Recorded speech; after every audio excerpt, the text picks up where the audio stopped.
morning, everyone.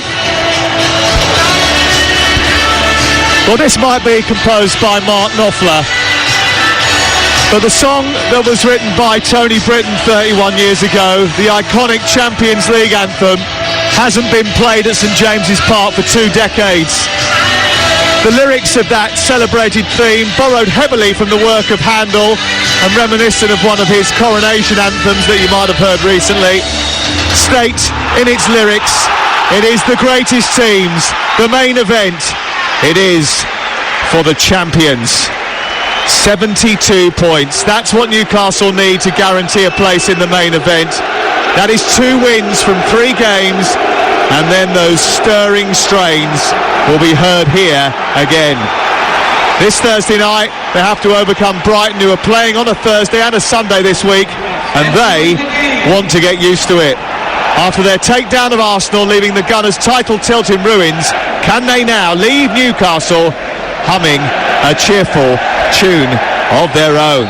We are underway live on Talksport with Newcastle in black and white stripes and black shorts and socks attacking the goal away to our left-hand side, and all in orange, Brighton attacking the goal away to our right, the Gallagher end. And immediately Joe Willett wins the ball back and then travels down the left touchline for Newcastle United, who have Joel Linton playing out on the near touchline, and Guimaraes in the centre tonight. He started Joel Linton as a number 6 in the game against Leeds United. I'll run through the 2 11s for you after we've heard from Talksport's Mickey Gray, who is not the world's most popular man whenever he comes to Newcastle.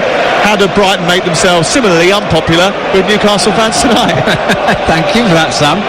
Good afternoon or good evening, everybody. I mean, look, it's a special place to come, St James's Park, right now, and it's very difficult for any side. But I think Brighton themselves have to get themselves on the front foot, albeit they've had a bit of a shaky start to this opening couple of minutes of the game. But if they can do that, you have to try and silence this crowd. It's very difficult to do, but the only way you do that is by playing well. Nicky's only unpopular because he knows that Hawaii is spelled differently down the road. Here is Almiron over on the far side.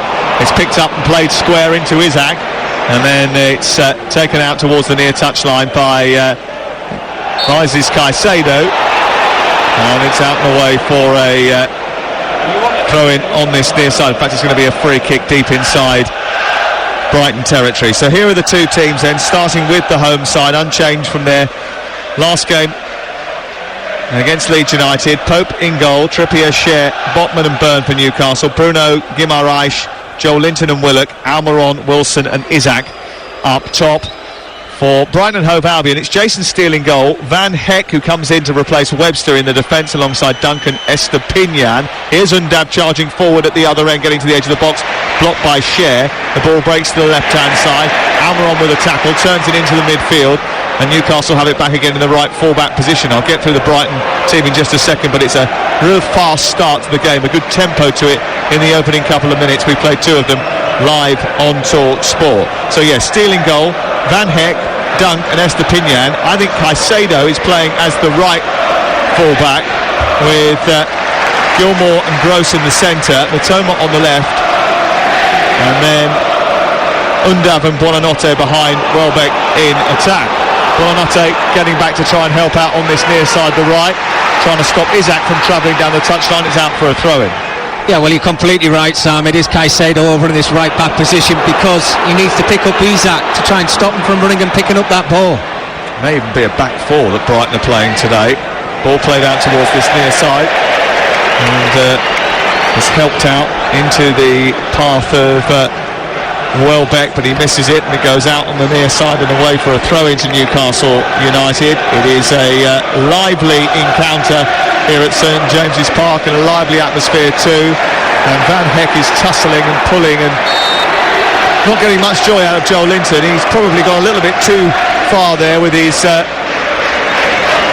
pulling and shoving of Joel Linton just inside the Brighton half of the field. Jean-Paul Van Heck, who you would have seen at Blackburn last year, was Player of the Year there. Yes, went on loan there last season. Sam did really well coming into the starting 11. I think his last start was in January, so this is a big game for him. Premier League I'm talking about anyway. Yeah, he doesn't play too often, that's for sure, but he's unbeaten in all 9 appearances for Brighton, and this is only his 5th Premier League appearance, and it's only his second Premier League start. He's got a big job tonight as Byrne comes down the left-hand side, gets into the left corner of the field. The offside flag is up against him, and it goes behind and away for a corner kick or a goal kick away to our left-hand side. And Jason Steele will get things restarted again. It's Newcastle 0, Brighton 0. We play 4 minutes. You're listening to Talksport. It's quite light grey clouds above our head here in Newcastle tonight. The floodlights already on. And these two teams who have had outstanding seasons. Brighton have just beaten Arsenal on their own patch, and it wasn't long ago that Arsenal came to Newcastle and won here. Football doesn't really work like that, but make no mistake about it, this will be the toughest assignment that Newcastle will face between now and the end of the season, Mickey. Oh, without a doubt. And I have to say, Sam, 4 minutes into the game, 4.5 minutes into the game, both sides are at it. Wilson onto Joel Linton, who's just left of the D, attacking the goal away to our left. Onto Isaac, who comes in right-footed, bends the ball with serious movement towards the far stick. It goes one way then the other and weaves its way well past Jason Steele's goal in the end. But it looked like a wicked spin on the ball, which was swerving in mid-flight, which may have caught out the goalkeeper had it been on target. Just got a little bit too much on it. I think he tried to get a little bit too much pace on that shot there, Isaac. But what a test that's going to be, Sam. A lot of speculation about Caicedo maybe leaving the club in the summer, and that's a big test for him, having Isaac over on this left-hand side. Let's see how good he really is in a 1v1 situation. I don't think it's certain yet, but I think it's pretty sure that he'll be moving on to pastures new. Alexis McAllister is another one of those who may well be moving on. He's not in the starting lineup today, which was a bit of an eyebrow raiser. Given away by Billy Gilmore. Willock picks it up. Left side is Isaac. He's about halfway inside Brighton territory. It's returned to Willock down the left-hand side by Guimaraes. Into the box it comes. Almiron to shoot.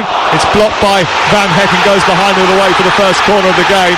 Miguel Almiron, whose goal-scoring boots from the first half of the season haven't really been sandwiched onto his feet again after coming back from injury. He never looked confident when he struck that, but he has won his team a corner. Well, it's just a fantastic move, isn't it? I think they're all on the same page. The Newcastle players, they work it really well down the left-hand side, and as that ball comes in across that 6-yard area, 2 or 3 Newcastle players waiting. It eventually falls to Almiron. I think it was Van Heck with the last challenge. Didn't really know too much about it. 6 minutes gone. Newcastle 0, Brighton and Hove Albion 0. Corner on the far side in front of the Leeds end. Punched away by Jason Steele, who's been touted as a possible England contender. And he was fouled as he tried to get that punch away, and he's been given a free kick on the edge of his 6-yard box away to our left-hand side. Newcastle, who come into this game knowing that they already have more points than at any other Premier League season for 20 years, but to throw away a top 4 place now would feel negligent. Brighton with Sunday's thrashing of Arsenal fresh in their mind. It's added a sudden bout of nerves across Tyneside. The week before, Brighton were picked apart by Everton in a lacklustre display.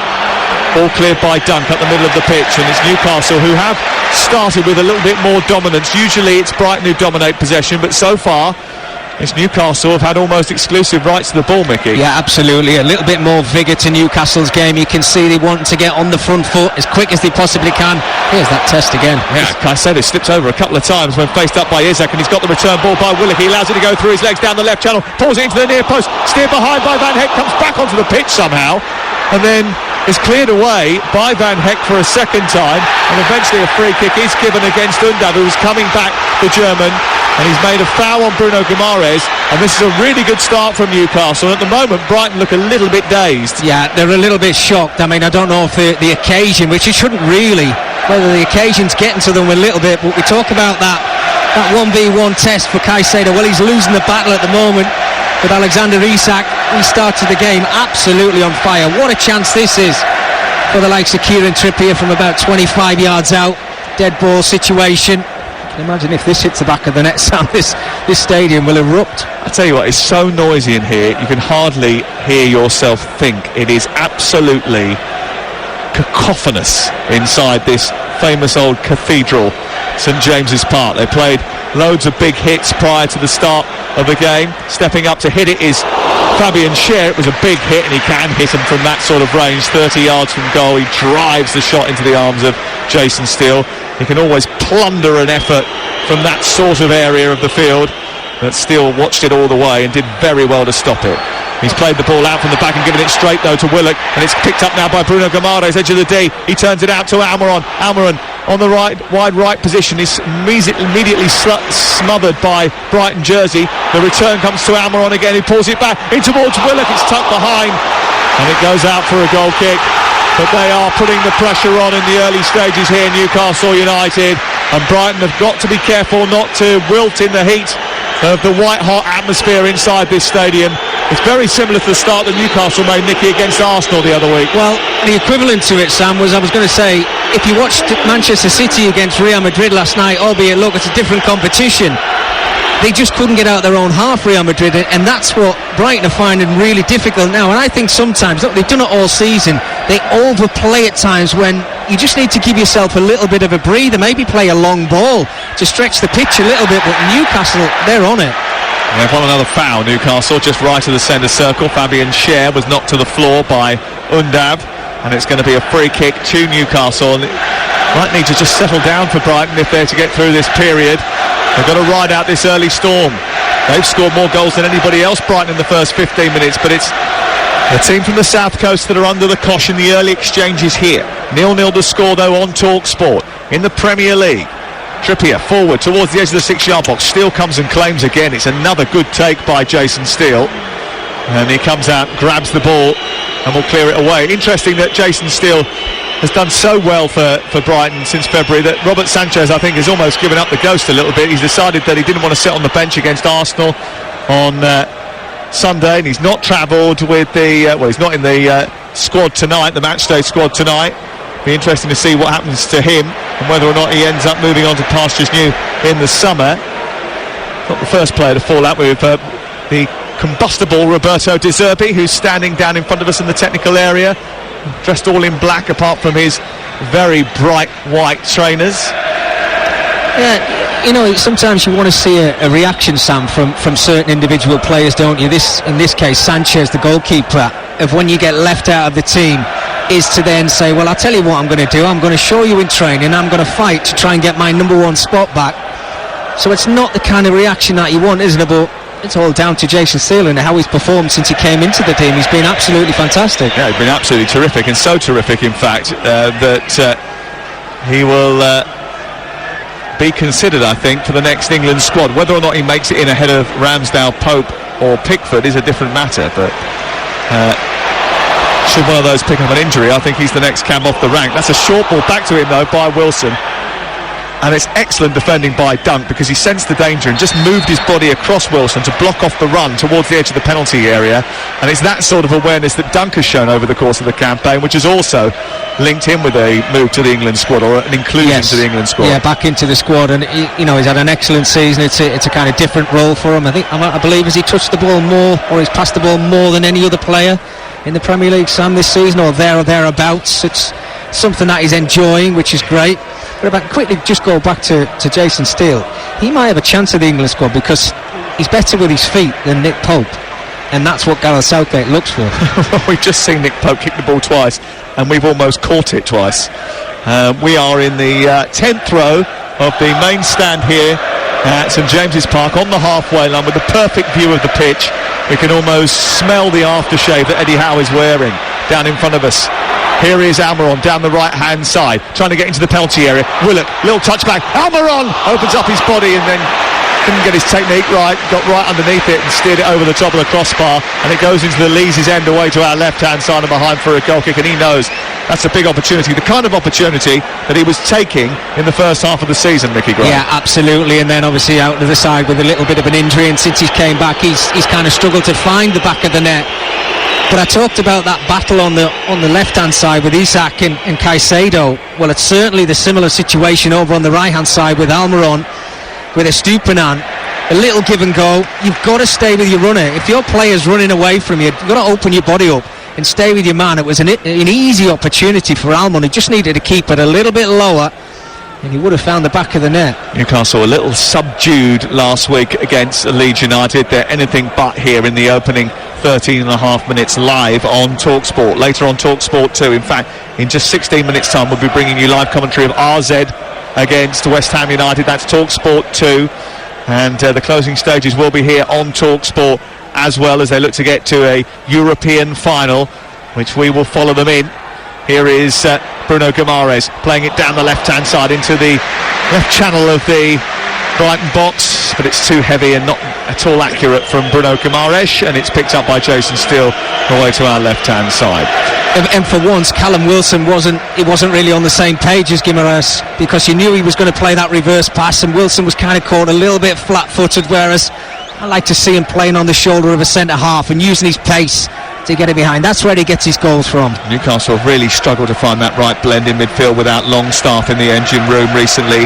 Joel Linton started the game as a 6 in the match with Leeds, then Bruno Guimaraes moved into that position when they altered it midway through the first half. His performances haven't been as good since his ankle injury, but the performance as a whole tonight has just been so much better. They've smothered Brighton completely.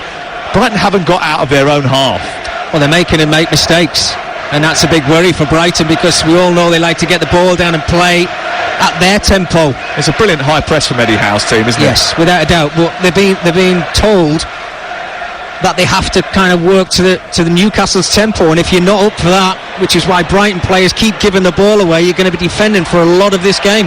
Oh, Jason Steele manages to Cruyff turn past Almiron, who was placing him under real pressure, and the ball goes out to the left full-back Purvis Estupinian, and he can't keep it under control. It's away for a throw-in over on the far side, and they are just a little bit anxious here, Brighton. 16 minutes gone, you're listening to Talksport. It's 0-0 at this period in time, but it's been dominated by Newcastle United. They need a bit of respite, Brighton. They come up towards halfway, through the centre circle with Gross, who nudges it on to Welbeck, and then further wide to the elegant Mitoma. Back to the edge of the area, right-footed shot, straight into the arms of Nick Pope from Danny Welbeck, and it's patted down by the England international, and he will clear it away. 0-0. Yeah, it's probably, without a doubt, it's Brighton's best move of the game. Worked the ball really well up to Danny Welbeck, who then got it over to that left-hand side. I'm surprised actually Danny Welbeck's not playing through the middle. He's pretty much picking up this right-hand side, trying to get involved in the game as much as he possibly can, but just for all players of Brighton, certainly with Mitoma on that left-hand side, he's got to use his pace against Kieran Trippier if he gets a 1v1. But it's almost like a 4-4-2 tonight from Brighton, isn't it, with Caicedo playing as the right back, then the two centre-halves, Van Heck and Dunk, the left back is Estupinian, Gross and Gilmour in the centre of midfield, with Bonanotte and Mitoma as the wingers, and then two forwards in Undav and Welbeck. Yeah, it is, but at the moment, Sam, everybody's behind the ball because they're just defending. They can't get out of their own half. You're listening to Newcastle 0, Brighton 0 on Talksport with Now Sports. Don't forget, with Now Sports you can stream all the Sky Sports action like Newcastle versus Brighton live right now for $11.99, no contract. Search Now Sports. Ball thrown in towards Joel Linton, back to goal, right on the edge of the Brighton penalty area. They've squeezed up into the Brighton half again. It's back out wide to Isak, whose long, gangly limbs stride towards the middle of the Brighton half. He's stopped by Gross, who smacks it to halfway, comes back via Share in towards the right channel. Willett keeps it alive, gets past Dunk, and then coming in to nudge the ball behind and out for a corner was Estupinian, and it is a corner to Newcastle United, and that was an emergency challenge from Estupinian, and he had to be very careful about how he applied it. Yeah, without a doubt. Lovely little ball in between centre half and full back. Callum Wilson will run onto them all day long. Great little flick from him. And Estupinian, he had to come back, and you're right, it's lastest challenges, Sam, to keep this game at 0-0. AZ Alkmaar against West Ham, 8 o'clock, Talksport 2 on the Talksport app, an exclusive. Sheffield Wednesday trying for a miracle against Posh in the League One playoff semi-final. All the playoffs here on Talksport and Talksport 2 on our app. Here is the corner, delivered to the far post. Dan Burn is up there, heads it against Van Heck, it's out for another corner to Newcastle United. I mean, it is serious pressure that's being applied to that goal away to our left-hand side, and it feels like just a matter of time before Newcastle make the breakthrough.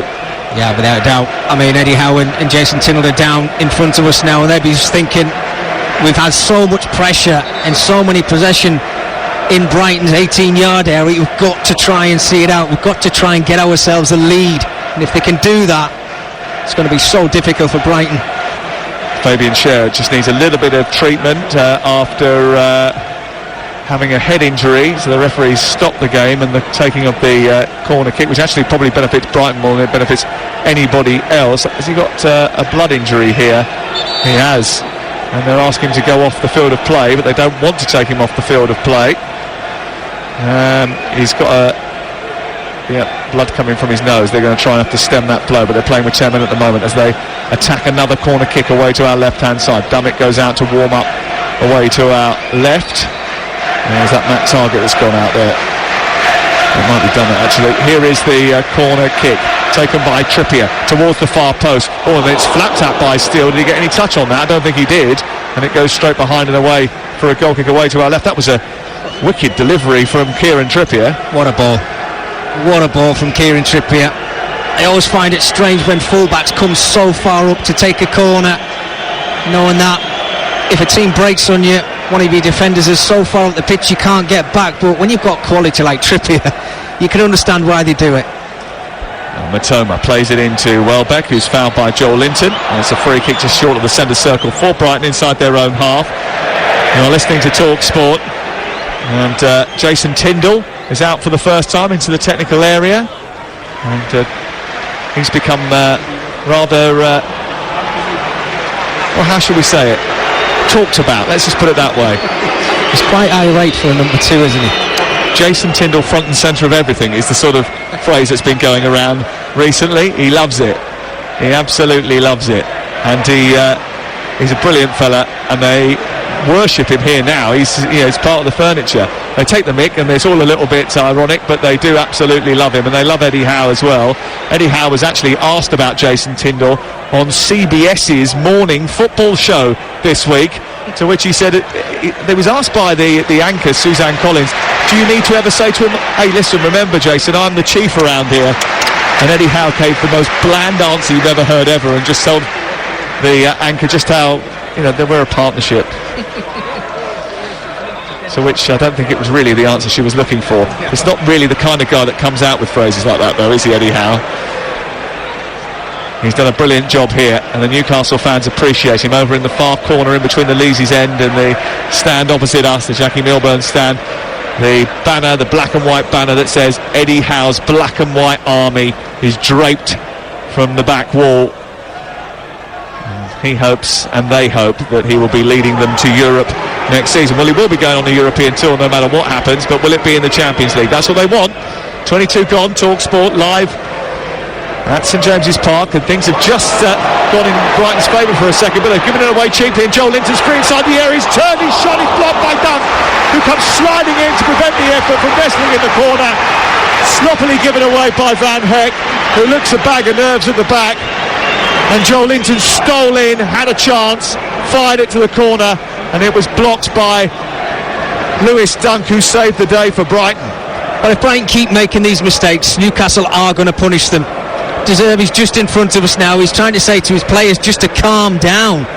They're not really settled into the game as of yet. Trippier into the near post, it comes off the defender and it's in!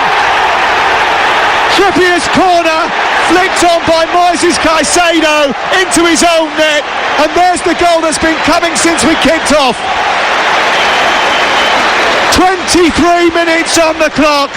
Newcastle United lead by 1-0, and this place can smell the Champions League.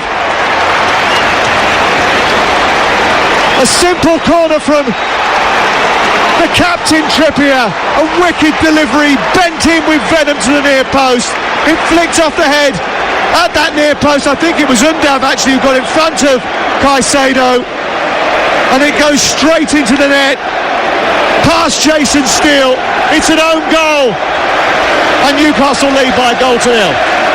Thoroughly deserved lead for Newcastle, and we just touched on that quality from Kieran Trippier.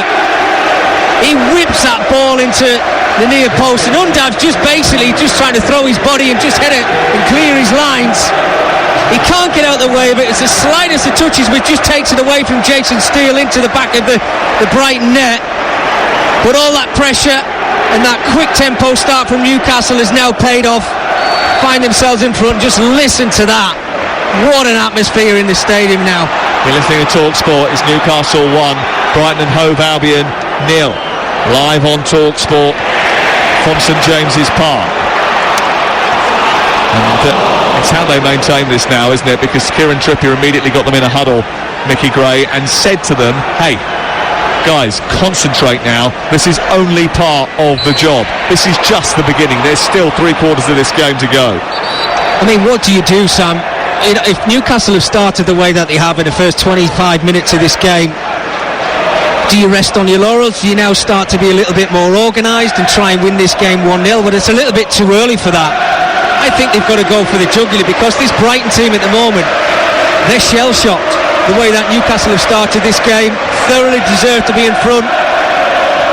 And they're the side who are probably looking to try and capitalise and maybe score more goals in this game, because Brighton can't get anywhere near the Newcastle goal. Free kick to Brighton, just 11 or 12 yards inside opposition territory. It's wide on the right-hand side. It's picked up by Pascal Gross, and Buonanotte standing over it as well. Buonanotte takes a little touch from Gross and then takes a couple of steps forward before left-footed, driving the ball high into the air. It's caught by Nick Pope, who's come a long way to claim that. He goes right to the right-hand side of the box, stretches his big arms into the air, and he will kick clear. I sat down with Nick Pope after the Leeds United game on Saturday. He is massive. Yeah. He is absolutely massive. He's huge. He's not only incredibly tall, but he's so broad and muscular as well. It's one of those where you think, I'll stand up, you sit down. He still looks bigger than me. Isak goes chasing into the corner on the left-hand side. He's given Caicedo a real tough time. And that Undab own goal came after 23 minutes. I think it was one of those that was on the cards since we blew the whistle here at St James's Park. It's been a bright start from the home team, who know that if they manage to win all 3 of their remaining games, they'll be in the Champions League. In fact, they only have to win 2 of them, because 72 points will do the job, and Liverpool can only get 71. Jason Still plays it towards the right. Van Heck under pressure, plays it to the right back and Caicedo, but again they're struggling to get out. Gross hacks it forward. It's back with interest by Sven Botman, but into the stand, and it's out for a throw-in midway inside the Brighton half of the field. 1-0 to Newcastle United. You're listening to Talksport. 26 minutes gone. They're just being rushed, Brighton. Every time they're on the ball, there's no options for them to play those midfield passes just to calm the game down a little bit. A split second, it gives Newcastle the opportunity to get themselves on the front foot. They're setting traps for these Brighton players, and these Brighton players basically are not up for it at the moment. They must have been expecting this, Simon. Oh, they've not started the game yet. And Newcastle certainly have, and Wilson just tried to play the ball behind Willock. He knew he didn't get the delivery right, and then Wilson turns to Willock and says, now it's time for you to get back, fella, because we need to make sure we stem any flow coming forward at the other end after losing it on halfway. Brighton have it with Billy Gilmour into Gross into the centre circle. To the left of that is Purvis Estupiñán. Gilmour immediately tries to release Caro Matoma, who was a real danger for Arsenal at the weekend, but hasn't been able to get hold of the ball in the opening 27 minutes here tonight. And it's Newcastle who lead by a goal to nil on Talksport with Car Finance 24/7. Search Car Finance 24/7 today. Yeah, it's no fault of its owner. It just can't get the ball to him over on that left-hand side, and whenever it does go over, Kieran Trippier just seems to be in a perfect position just to sweep things up. His experience, his reading of the situation. And look at De Zerbi in front of us now, so he's not happy. He's seen the start that they've made to this game. He's very frustrated. Well, he was very frustrated after the Everton game, talking about big matches, consistency, and if they wanted to play in the Europa League next year, then consistency was going to have to be something that they found playing the big matches. Well, they're really good in the big matches against the big boys. Usually they come out on top more often than not, and Newcastle aren't, but Newcastle have just outwitted them tactically in the opening 28 minutes of this first half, and they've done it by pressing really high up, not allowing Brighton to settle and get their passing game going. They've shut down all the passing lanes, they've smothered the passes out from the back, and as a result of that, Newcastle have spent most of their time in opposition territory. And there's a lot to do for Roberto De Zerbi. Tactically very cute though, and I'm sure he'll come up with a way of changing it, and it is only 1-0. Well, and I go back to the 4 changes. Are they the kind of changes that you would probably make playing against one of the sides who were fighting for one of those Champions League positions? I think the quality of McAllister's certainly a miss in the first 25 minutes of this game. Somebody with a little bit of guile in that midfield area. And even Ferguson up front, albeit young man, but an outstanding talent. Could he have held the ball up a little bit more?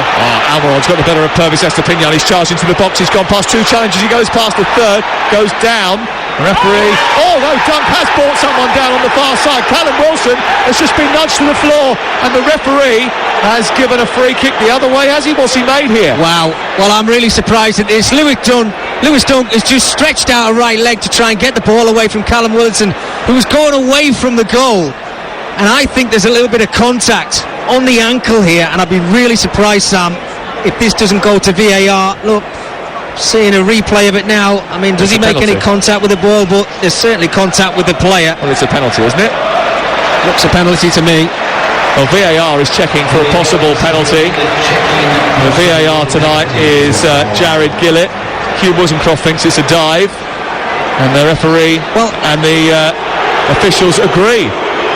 Jason Tyndall, you won't be surprised to know, doesn't agree. Well, I'm really surprised at that, foul, Sam, because look, as a striker, if you feel contact on your ankle in the 18-yard box and there's no contact made with the ball from Lewis Dunk, then I don't understand why that's not being given as a penalty. It's in the 18-yard box, and he's trying to reach out his right foot.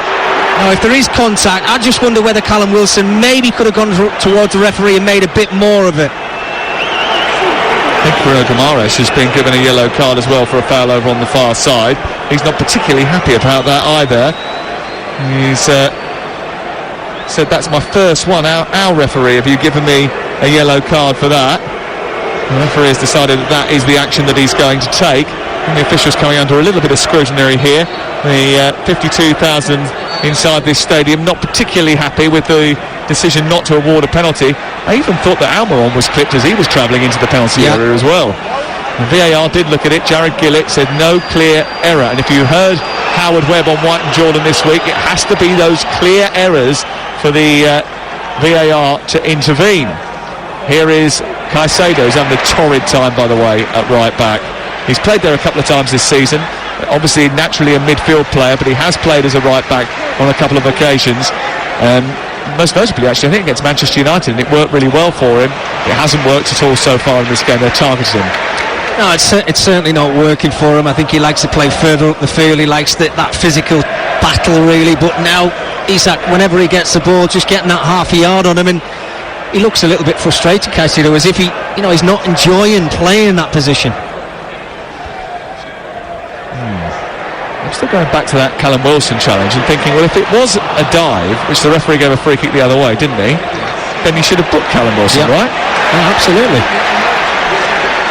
Here is Isak on the near touchline. Skips his feet delicately through two challenges and then guides the ball back to halfway. Newcastle firmly in command and playing with a swagger here at St James's Park tonight, and leading by goal to nil. Oh, Stepinian's misjudged that, and Almiron's nicked in behind. His fellow South American has run away towards the right. Here's Cher with a low ball through the 6-yard box. It's missed by everybody. Comes right the way through the other side. Isak now picks it up and travels back towards the 18-yard box. He looks up. He's got support from Guimaraes and from Dan Burn on this near side, the left. Back into Guimaraes, who gets a little clip from Bonanotte. Almiron back to Guimaraes, edge of the area, fouled. Was he? No, the referee says play on. And again, the Newcastle fans aren't happy about that. It looked more of a dive than it did a foul on that occasion. And it's cleared away by Brighton up over the halfway line. He knew what was coming there, Guimaraes. As he was getting in towards the D at the edge of the 18-yard area, you could see he was just waiting for a bit of contact. You could see it was a dive. Joel Linton takes the ball out of the sky down the left channel after a long raking ball forward, plays it against Van Heck, who gets back for a challenge, and it goes out and away for a corner. The semi-finals of the Europa League have started. It's Bayer Leverkusen 0, Roma 0, 1-0 to Roma on aggregate. Sevilla 0, Juventus 0, 1-1 on aggregate. In the Conference League, it's 0-0 over on Talksport 2 between RZ and West Ham United. West Ham leading by 2 goals to 1, and Basel 0, Fiorentina 0.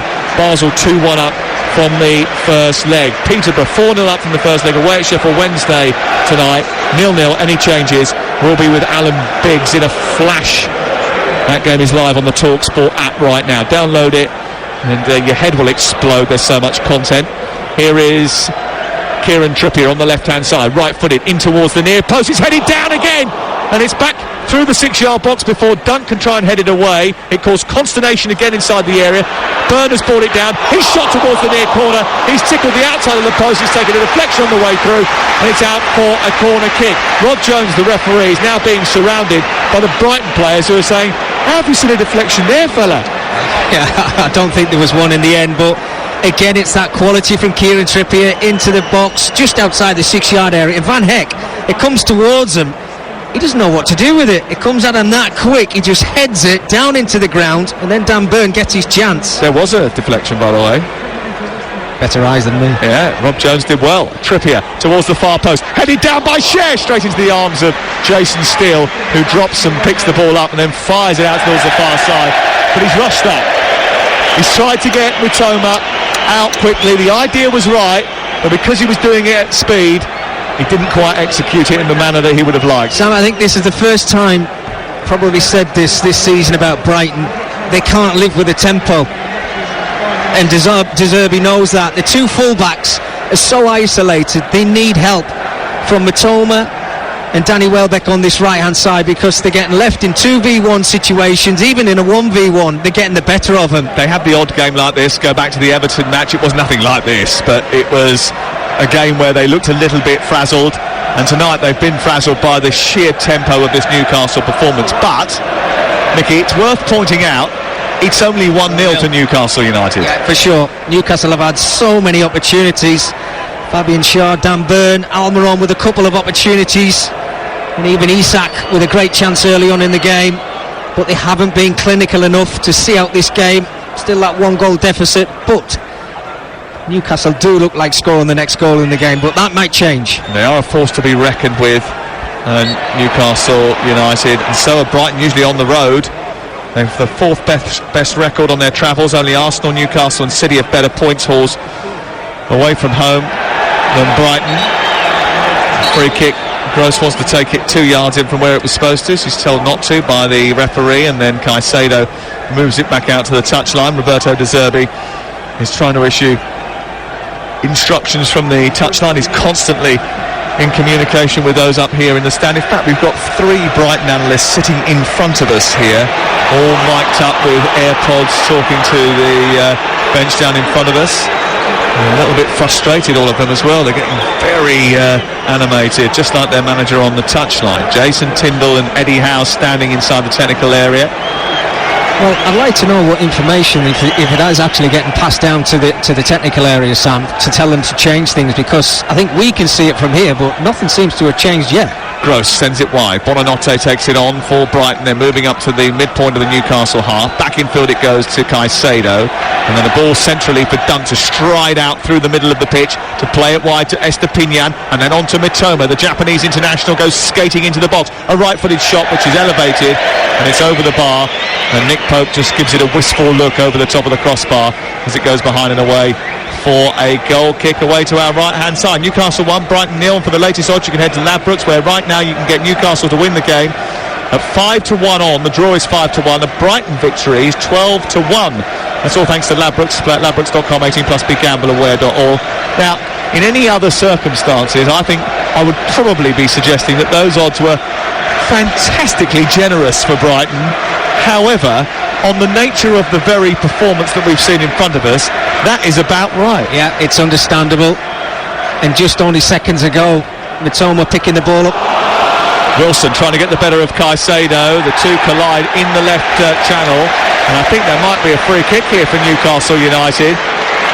There's a penalty in the game at Hillsborough. We'll get there in just a second, because if that goes in the favour of Sheffield Wednesday, I'm not even sure who's got the penalty, but if it was a Sheffield Wednesday penalty that was given, and it may well be converted, then that might sprinkle a few nerves for posh fans who have made the journey to Hillsborough tonight. Has Durham gone? Does anyone know? Is he there? I think he is. Let's go there now. Alan Biggs. Michael Smith with the penalty for Sheffield Wednesday. He's taking it now, right-footed. It's in the bottom corner. The ground erupts. There's only 8 minutes gone here at Hillsborough. Already Sheffield Wednesday have chipped away at this improbable task. 4-0 down, but now on the night, Sheffield Wednesday 1, Peterborough 0. It's 1-4 on aggregate. Just don't. He won't come to work on Saturday if it gets overturned. Here is Trippier to place the ball down the left-hand side and get the free kick into the centre. Rob Jones just sorting out a bit of messing about between the Brighton and Newcastle players. So the Sheffield Wednesday fight back is on at Hillsborough. That game live on the Talksport app if you want to listen to commentary of it. This is Newcastle 1, Brighton 0. Newcastle with a height advantage, looking to attack this set piece from the left-hand side, right-footed in towards the near post, and Danny Welbeck had to scurry back into the 6-yard box, take charge of that, head it behind. I think an offside flag was up, or was there pushing in the centre? Either way, the free kick has been given. I think there was a push, was there, by some... Dan Burns being penalised. There was so much pushing and shoving. Anyone could have been penalised for handsiness inside that penalty area. It's a free kick to Brighton. Well, Danny Welbeck didn't know what was going on behind him, Sam. He had to do his job. Oh, what are you doing? They've given the ball away inside their own penalty area. It's come back to Jason Steele. But they were playing around inside their 6-yard box. That Newcastle press has been and continues to be so aggressive that it's too dangerous to do that. They put it right on Brighton and Hove Albion. The ball ran loose inside the box, and it was only a lucky ricochet that took it back into the arms of Jason Steele. Look, there has to be a time and place when you start to play out from the back. I understand it, that managers want to see that because it gives them more options. But when you're man-marked and somebody's standing a yard behind you, you can't play that ball, especially when you find yourself a goal behind in the way that Newcastle have started this game. No, they're trying to look to try and get a foothold in the game. Sometimes, I'm looking at De Zerbi, and they don't even go crazy when the players lose the ball. He just stands there as if he knows it's going to happen at times in the game. He will go crazy in the dressing room at half-time, and I wouldn't want to be there because he's a fiery character. Here is Willock playing the ball down the left, asking a bit too much of Isaac, and Steele comes out, does a good job to tidy up, but his delivery down the right side was meant for Buonanotte. It just hasn't quite worked for them tonight. They've just looked a little bit off it, Brighton. They can't finish any lower than 9th, but they want the thrill of a European place, the prospect of travelling to far-flung corners of the continent for the first time. They have never been on a European tour before, and they're in a good position in order to secure 6th place, and they've got the benefit, Mickey Gray, even if it's a conference place at the end of the season that they're fighting for, of being able to just hold off Aston Villa because that's their final fixture. Yeah, no, absolutely. And the game's in But hand, I think they'd want to try and have the job done before they actually get to that game against Aston Villa, Sam, wouldn't you? You want the points on the board. I think every side would say that. And I think this was an opportunity for them, knowing how good they are away from home, but got to get started in the second half or it's not going to happen. This is one-way traffic at the moment. Trippier forward towards Burn. It's just a little bit too high and it flights behind and goes out for a goal kick away to our left-hand side. And Brighton's game in hand is against Manchester City next Wednesday night. That's live on Talksport. We'll be there for that one. Newcastle's next game is against Leicester City on Monday night. Game night will come from St James's Park. How on earth we're all going to get in here, I don't know, but apparently we are. Here is Undav, who scored the own goal, spraying it out towards the far side. He then gets it back to the right, and Buonanotte, who travels up to the edge of the penalty area. Stretching was Estepinian. Mitoma takes it on. Offside flag was called for by the Newcastle fans over on the far side, and then it's played against Willett over on the far touchline. Goes out for a throw-in. The Newcastle fans think it should have gone their way. It didn't, and it's tossed back in, and Brighton are on a rare attack. 3 minutes to go before half-time. And Eddie Howe just trying to urge his team not to drop too deep and come out from the back here. But Buonanotte's got it for Brighton in those bright orange jersey with thick black trim, attacking the Gallagher end. Up to Welbeck, who rides a challenge from Joel Linton, then runs into another one, wins a free kick on the edge of the centre circle, and just right at that centre circle, it's going to be a free kick to Brighton and Hove Albion, who trail here. Well, I think De Zerbi's thinking in his head now, before we actually go down the tunnel for half-time, that he's possibly going to have to make changes, and the players that have been left out of the starting 11 today will probably see themselves coming on in the second half. McAllister, Ferguson. Gross takes it down the right side, delivers across towards the far post, carried away by Trippier, and then picked up deep inside Newcastle territory by Estepinian, and they come forward again. Brighton switching the play from the middle out to the right, taken on by Buonanotte. Offside flag is up from Ian Husson, who's the assistant on this near side. You cannot be offside in that situation. Buonanotte over on this right hand side, you're looking right along the line of Newcastle defence. It's that diagonal pass over to the right hand side. You have to look across that line before that ball is played. It's a great move and it's a great position for Buonanotte to be in. That's criminal to be offside in that position. And he's miles offside as well. I mean, he's still a young fella, isn't he? Buonanotte, only 18 years of age. He did score in his first start against Chelsea not so long ago. And Carlos Tevez was his manager at Rosario. He compared him to Lionel Messi. He's got maybe a long way to go before he lives up to those sort of heights, the Argentine, but there's nothing like praise to inflate someone's selling price. Good luck. Van Heck onto Caicedo, under pressure from Isaac, and then he plays the ball from the right side of the box to the left side and then gives it away to Almiron, who sent it back into the 18-yard box. Willock's not going to get there. Well, again, Brighton almost the architects of their own downfall.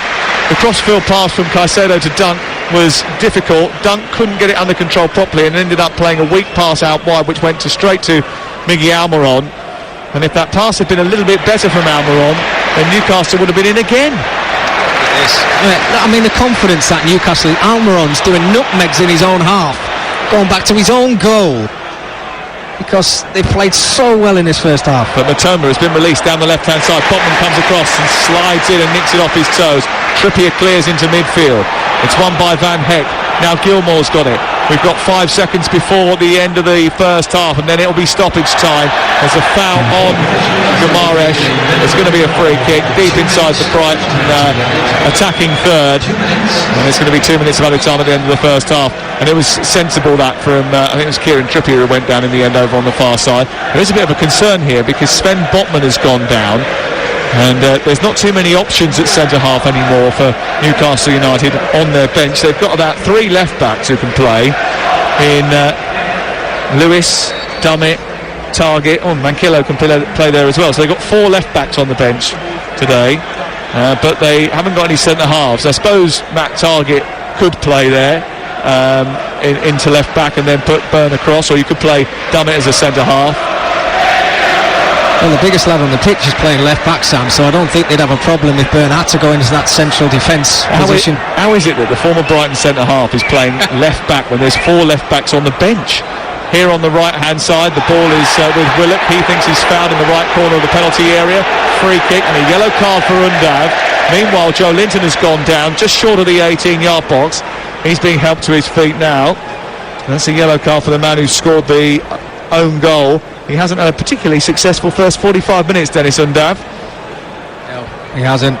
Gives the goal away, gets himself in the book.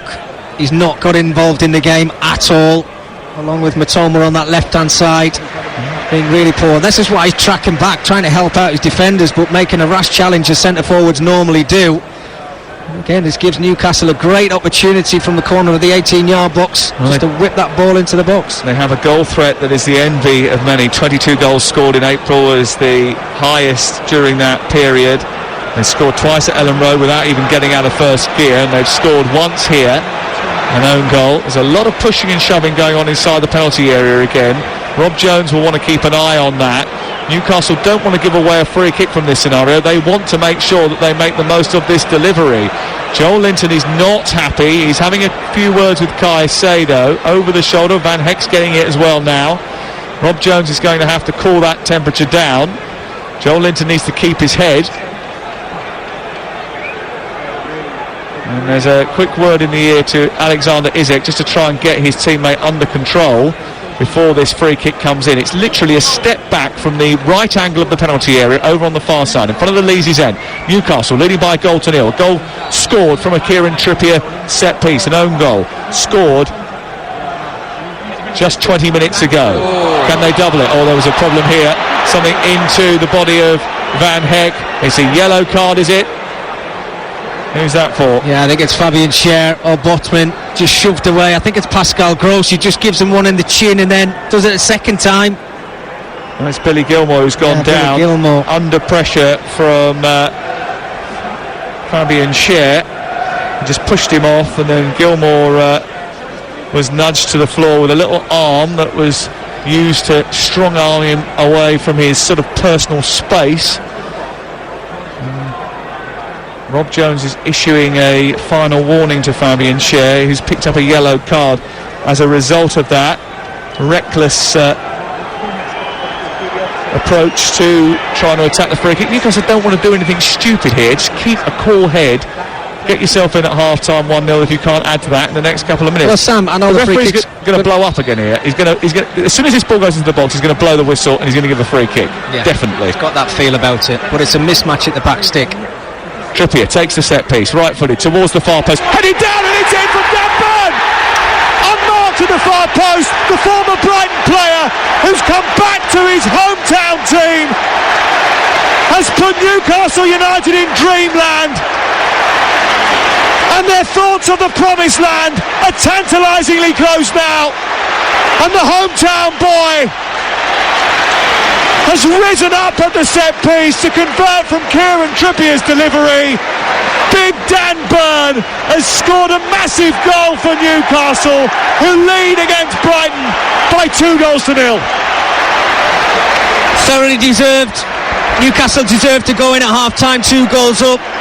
But just before that free kick was taken, I'm pointing to the back of every Newcastle player because it's Dan Burn who stood alongside Moises Caicedo, and it's a mismatch. There's a 1.5 foot difference between the two players, and I'm thinking, I've seen the quality from Kieran Trippier in this game. If he finds Dan Burn at the back stick, all he's got to do is just direct it towards goal, and it's exactly what happened. It's a brilliant ball in. All the pace is on the cross, and Dan Burn just heads it down into the bottom corner. Steele's got absolutely no chance. But what are Brighton doing, putting Caicedo on Dan Burn in the first place? That's the end of the first half. Dan Burn, he doesn't score too many goals, but he does big goals. He scored in the quarter-final of the League Cup to take Newcastle through to the semi-finals of that competition. He scored a goal here that may well put Newcastle United on the road to the Champions League.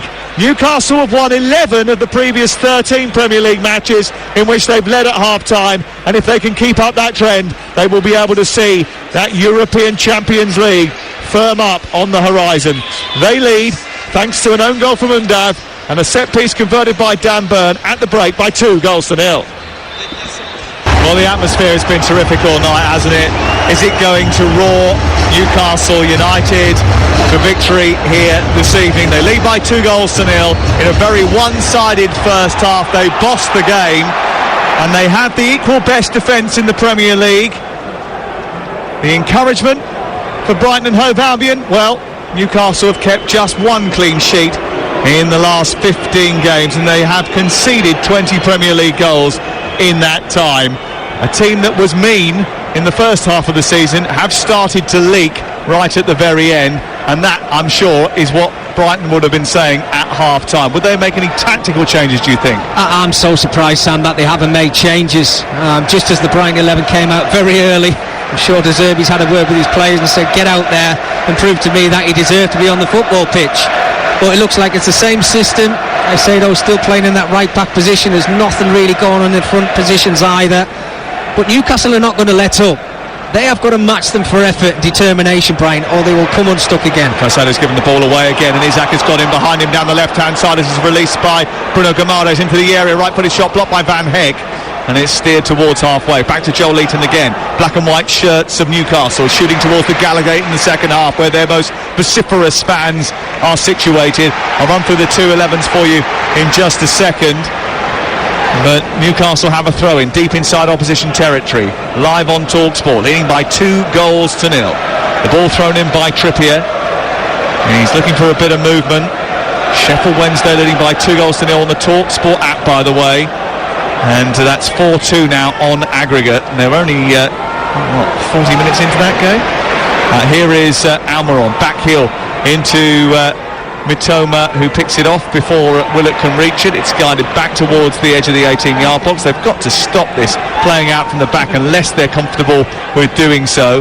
They've been very comfortable all season doing it, but it's caused Brighton so many problems in that first half. I was speaking to former Brighton player Warren Aspinall at half-time, who was saying they've got to be a little bit more direct, and they've got to get Caicedo out of the right full-back position and into midfield, where they need someone a little bit more muscular, because at the moment the boys in there, little Billy Gilmore and Pascal Gross, just can't cope.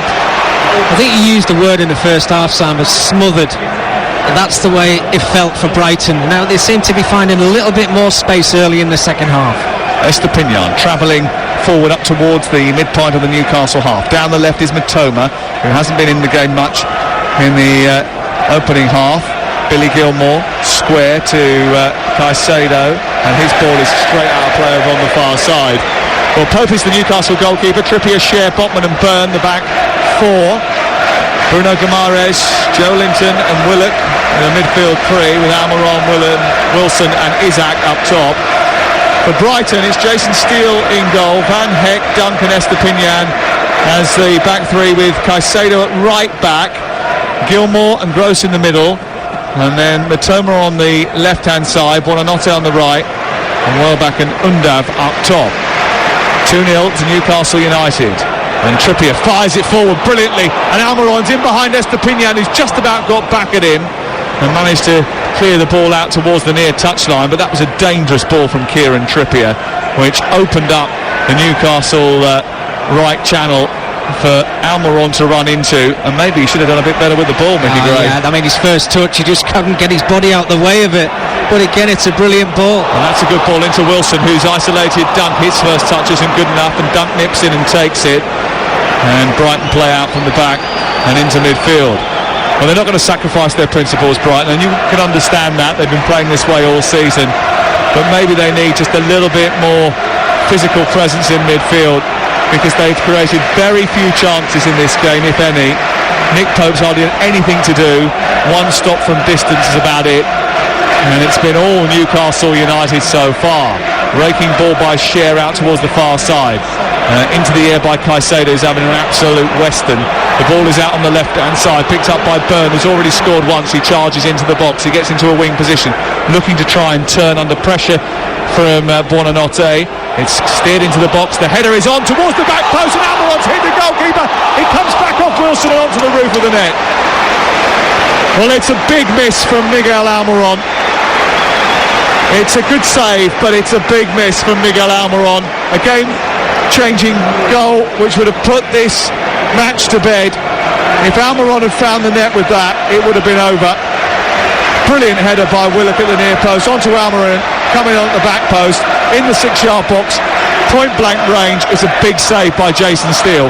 I don't understand how Dan Byrne, he's basically on the corner flag, and he gets out when there's no reason for him to get out whatsoever. Here come Undav, edge of the area at the other end for Brighton, into the box, a right-footed shot under Nick Pope and in. And Brighton, out of nowhere, are back in the game. The Newcastle defenders are claiming an infringement. They think there could have been an offside there. Undav is celebrating after scoring an own goal at one end. He pops the ball in the back of the net at the other. It's tight, it's very tight, but I think it's onside. I think it's onside, I'm with you, Sam. Just having a look at the replay now, and Undav just times his run. And I think it's Dan Byrne in that left-back position who's keeping him onside. It's a great, lovely through ball. And Undav reads the situation. Look at it now. It looks tighter every time you look at it. The referee is checking the possible offside with Jared Gill at the VAR. This could be a massive moment in the seasons of both Brighton and Newcastle United. The crosshair lines being drawn. Is he onside? I think he is, you know. It's the second dart forward, I think. They're just checking it. It's a goal. He's onside, and Brighton are back in the game. And what is that going to do to the atmosphere inside this stadium? Undav scores, it's 2-1, and all of a sudden, Mickey Gray, it's game on. Oh, totally out of the blue. Here come Newcastle, steaming forward immediately. Willock onto Almiron, into the box. It's Wilson with a volley just wide. Well, that would have been a response and a half. Joe Willock picked the ball up from the centre, and he just ran through the Brighton midfield, straight to the edge of the box, sent it wide to Almiron, and then sent the ball into Wilson, who couldn't hook his shot on target. What a chance. You know, you're always asked from your coaches and your manager what your reaction's going to be like if you find yourself conceding a goal. And within the space of 7 or 8 seconds, Newcastle are down the other end. Brilliant opportunity, great ball in from Almiron over on this right hand side. And Callum Wilson, he's had two great chances, one with the header that just went over the top of the bar, but that was a huge opportunity. And the next goal is absolutely massive. Here's Mitoma, full of confidence now. Brighton coming forward towards the edge of the penalty area. Gilmour picks it up, sends it back towards halfway. There's only a goal in it now. We could have a humdinger of a second half live on Talksport. It's Newcastle 2, Brighton 1. It was all Newcastle in the first half. Brighton barely got a kick, but they've conceded again. Those clean sheets that I mentioned that were harder to come by, proving to be so again tonight. Almiron's made a dart through the middle. Joe Linton didn't trust him. They went down the other side instead. Almiron was the ball, but I think Almiron's missed too many chances tonight. As a result of that, I think they declined to give him the ball there. Well, I have to say, Sam, you're right, it was the ball, but I'm not actually sure Joe Linton, who was the man who was running with the ball, actually seen the run of Joe Linton. Almiron over in this right hand side, because they'd all pushed forward. Estupiñán had gone into the opposition's half, and he was in acres of space. If they could have just got his head up and seen that pass, eventually went for the wrong one, which was Callum Wilson, who again was caught flat-footed. Well, the Toon Army know that a win takes them to within 3 points of guaranteeing Champions League football. A draw will mean they need to beat Leicester on Monday live on Talksport and win their final game against Chelsea to secure it if Liverpool keep winning.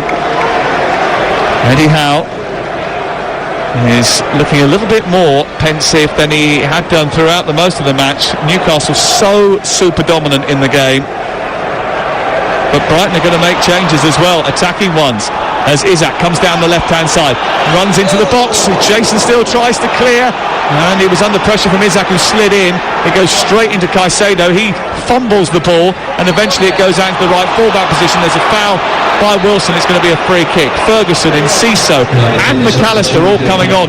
Maybe this is part of the Roberto De Zerbi game plan. Go rope-a-dope for the first 52 minutes, get back into the game, and then bring on the big hitters. Possibly.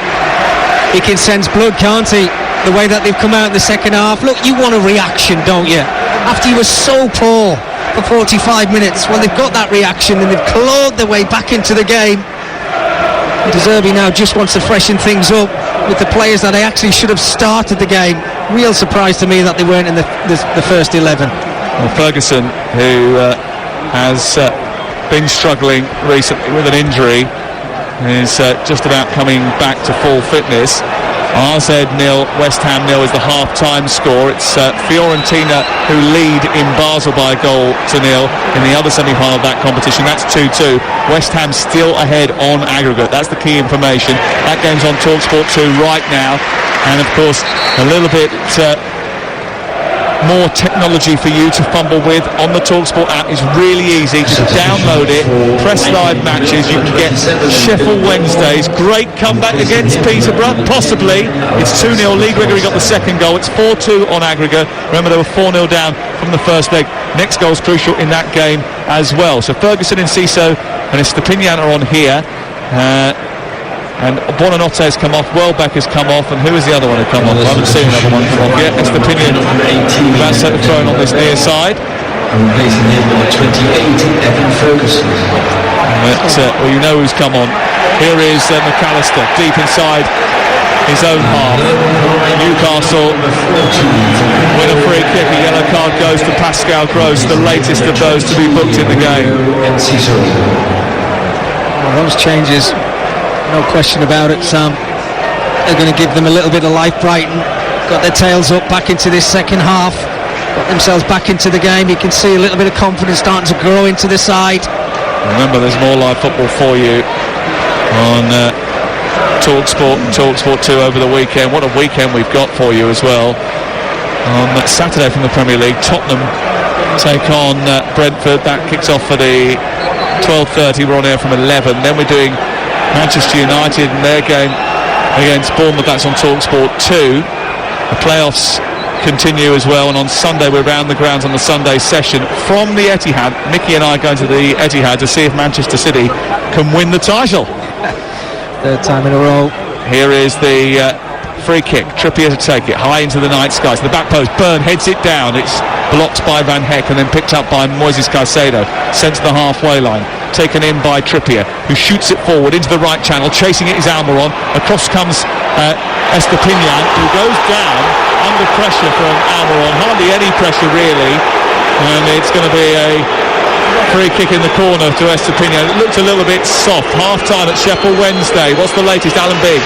It's Sheffield Wednesday 2, Peterborough 0. Peterborough lead 4-2 on aggregate, but they're trembling now along with the stadium, which is absolutely rocking. Michael Smith with an early penalty after Marvin Johnson was tripped. Then Lee Gregory with a second as early as 24 minutes. Posh glad to get to the break. Commentary on the Talksport app. Sheffield Wednesday 2, Peterborough 0, 2-4 on aggregate. And if you want to get the Talksport app, it's pretty easy. All you have to do is just download it from the Talksport website, or you can follow the links from there, or you can go on your Google Play Store or your Apple Store.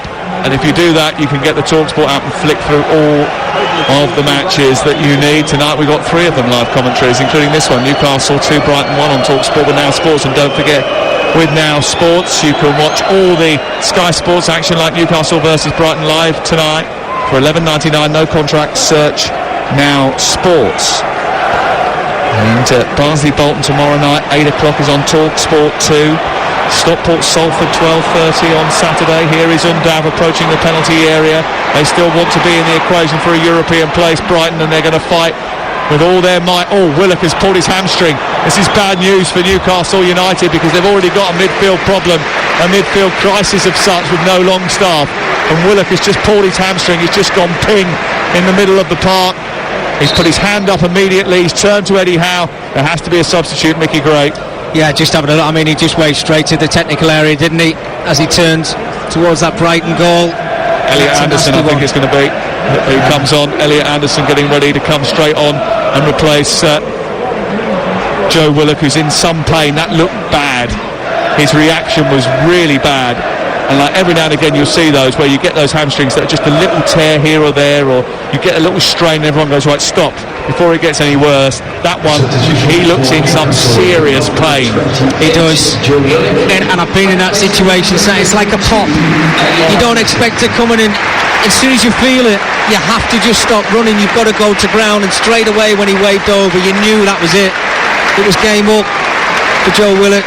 It's the worst feeling in the world, that, because you immediately know you can't move at all.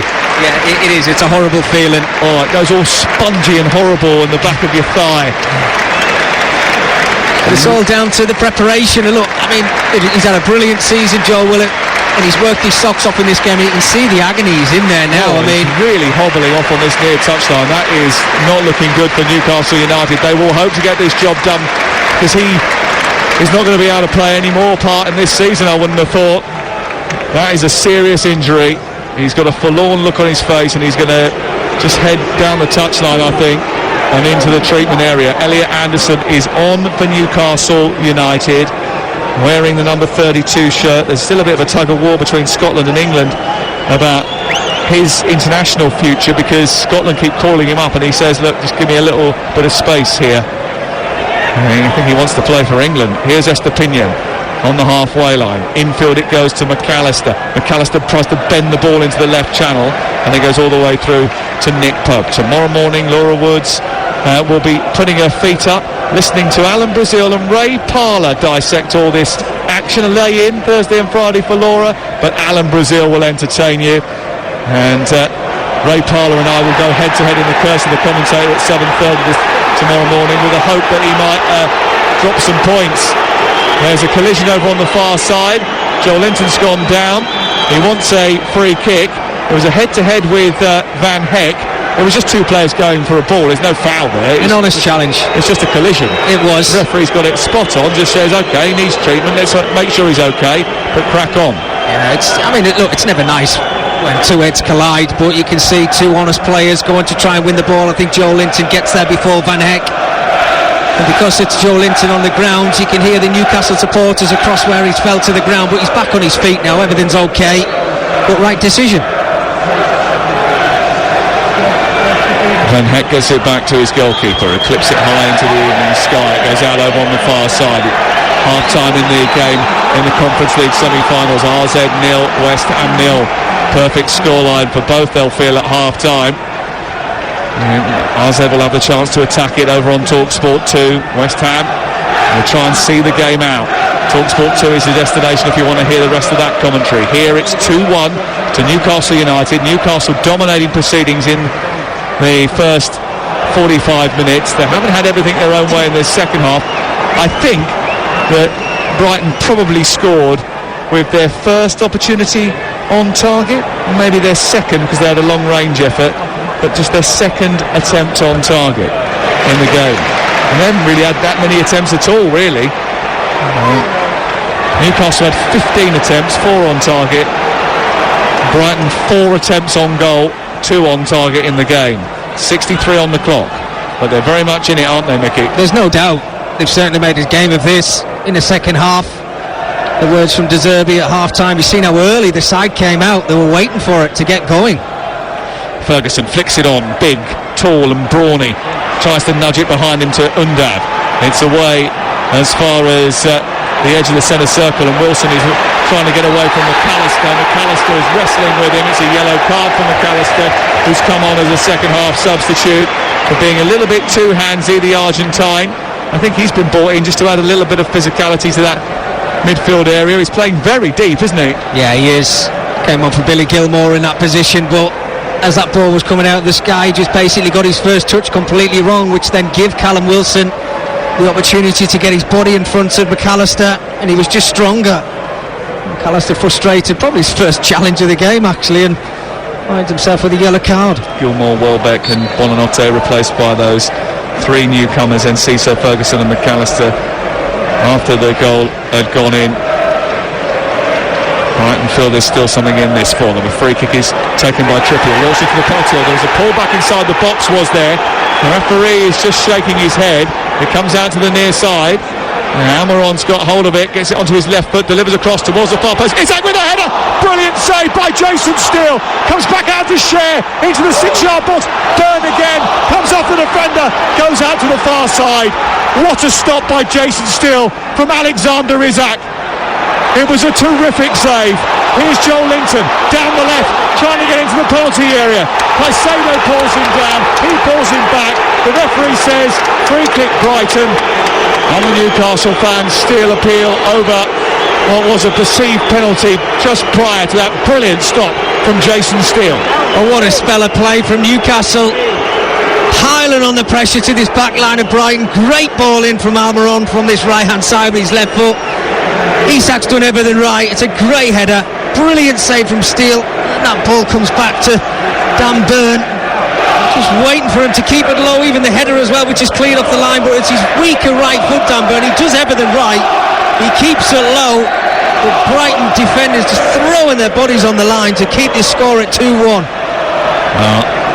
It's been some 3 months for Jason Steele, plucked from the bench and replacing Robert Sanchez, and I think he has been worth his weight in gold. He's made a brilliant save from a effort from Newcastle United that may well have kept Brighton in this game. 2-1 the score. Do you know, when he's been called on tonight, Sam, he's come up trumps Jason Steele. If you think about the goals, he couldn't really do anything with the first one, the deflection, the own goal, and then the Dan Byrne header, but other than that, he's been in the right place at the right time. Sven Botman just seeing the ball out over on the far side. It goes into the area and he just lets it travel behind and go out for a goal kick away to our left. A couple of seagulls fly above our head here as dusk falls. There's still blue sky in the air, a few wispy dark clouds on the horizon, some white fluffy ones above our head. It's nearly 9 o'clock at night, still very light in these parts. Floodlights burning on the lush green playing surface as Pope clears over the halfway line, headed into the air by Caicedo. And out for a throw-in. Another accusation of a strong challenge from Caicedo on Alexander Isak. The referee says play on. No one had a look at any infringement inside the penalty area when the Newcastle fans, just before that chance that they had, were screaming for a tug back by a Brighton defender. Ball is loose on the halfway line, comes back into Fabian Schär, who flicks it forward down the left was a little bit isolated. Just wonder whether or not, after what was a really intense first 45 minutes, Newcastle might just run out of steam as the game goes on, Mickey Gray. Yeah, it's always possible, isn't it? Because you're putting so much into the game, the energy just was sapped out of you, and Brighton have kind of capitalised on that when they've had their opportunity. They still haven't really tested Nick Pope since the goal. It's been pretty much still Newcastle have been the dominant force in the game, but the chances have been fewer and further between. And actually the domination that they showed in that first half has just slackened off a little bit in this second. It's still 2-1 to Newcastle United, live on Talksport with Car Finance 24/7. Search Car Finance 24/7 today. Here is Pascal Gross, halfway line Van Heck. That din, that noise continues to ring around St James's Park. The Brighton fans high up on the Leesy's end, cheering their team on as they come forward. A header by Enciso at the near post. His glance toward the far post. After a decent cross from Caicedo, it goes wide of the upright and it's out for a goal kick. Another change. And this is going to be interesting because there's not too many opportunities this season for Adel Afaya, who is the nephew of Martin Afaya, former rugby league great. He's going on, and if genetics have played any part, then he will have some raw speed. Well, he's got the size as well, hasn't he, Sam? I mean, he looks a unit, and as you mentioned there before, if he's half as quick as Martin, then he's going to be absolutely rapid. Michael Martin's got a statue outside Wembley Stadium. It's only his second appearance of the season. He's gone over to right back and he's replaced Pascal Gross. It means Caicedo has now gone into that central midfield position, which is what we've been talking about. Yeah, it makes sense. I mean, Caicedo, about 30 seconds ago, I think he put his first cross into the box, which was the opportunity for Enciso, but he looks more comfortable when he's in that central midfield position. It suits him more. We talked about that physicality. Well, he certainly brings that to that central midfield area. Talksport live at St James's Park, 2-1 the score. Is there an opportunity here for Brighton to get back in this game? Because a draw will be big for them. Here is Elliot Anderson trying to get on the end of another Kieran Trippier razor sharp pass down the right side. He whips that ball, doesn't he, with such velocity. If he can get that under control, you're in a great position. He has to hit it with that sort of pace because he needs to get it through the tight gap. Yeah, no, you're completely right, Sam. It's not one of those balls where you can play down the side of Anderson. He has to make sure that his first touch is right. Look, it's a difficult situation, but Kieran Trippier, he read the situation because there was two Brighton defenders around him, and if he does get his first touch right, then they're in on goal. It'll be interesting to see how Fire deals with Alexander Isak over on the far side, because Caicedo had some trouble with him. He's got very, very tight to him, the former Bromley lad.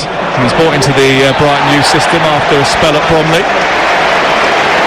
Pushing the back of Bruno Guimaraes is going to be a free kick to Newcastle, just short of the centre circle. How they manage this is going to be important for them going forward. Currently Newcastle 2, Brighton 1. The odds have changed slightly, but it's still Newcastle are the big favourites according to Ladbrokes, where right now you can get Newcastle to win the game at 5-1 on. The draw is 17-4. A Brighton win is now 16-1.